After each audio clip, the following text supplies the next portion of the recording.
One of the greatest coaches in the history of sport is an American college basketball coach called John Wooden. The Americans in the room will probably know who he is.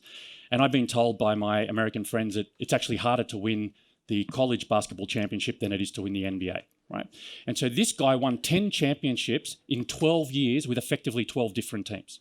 It's never been done before, and it will almost certainly never be done again. Because of his success, he became a bit of a leadership guru, a reluctant leadership guru later in his life. He wrote books and did speeches and all that stuff. But he's a very humble, old school kind of guy. And I heard him interviewed not long before his death at 100 years old, just a couple of years before he died. He's an amazing man. And the interviewer asked him this wonderful question. The interviewer said, "John, you take these kids who are one step away from more fame and fortune in the NBA than they could ever conceive of, and somehow you teach them the humility to play for you, to play for your team, and to play within your system. How on earth do you do that?" And he says, "Well, obviously I do lots of things, but I'll tell you the very first thing I do.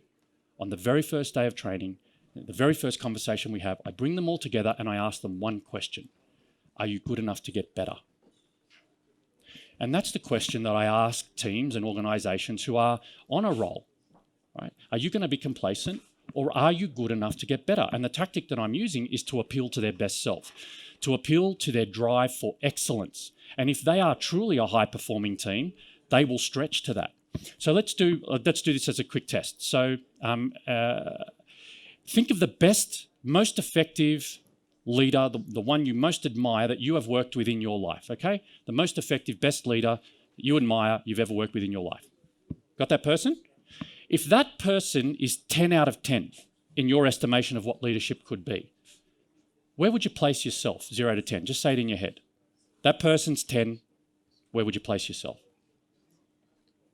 Okay, again, we're not filming you, but in all honesty, by a show of hands, how many of you scored 7 plus or minus 1?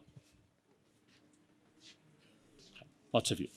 I know most of you would score 7 plus or minus 1 because I've been asking that question for a very long time.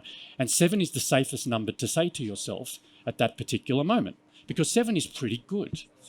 It's also the number of passive inaction, by the way. Right?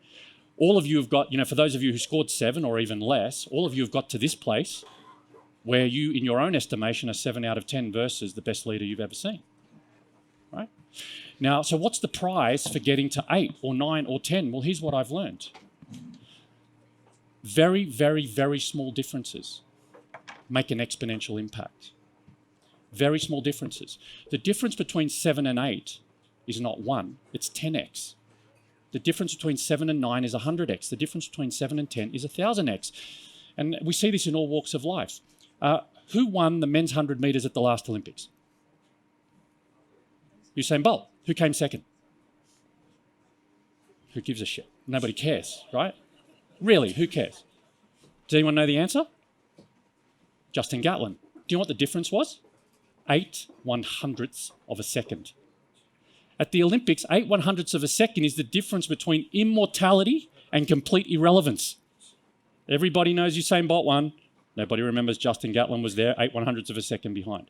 And that's been my experience of leadership. When you go from 7 to 8, 8 to 9, 9 to 10, you don't make small improvements, you make massive improvements. You achieve more than you thought possible, faster than you thought possible, with much less energy, which is my favorite definition of transformation.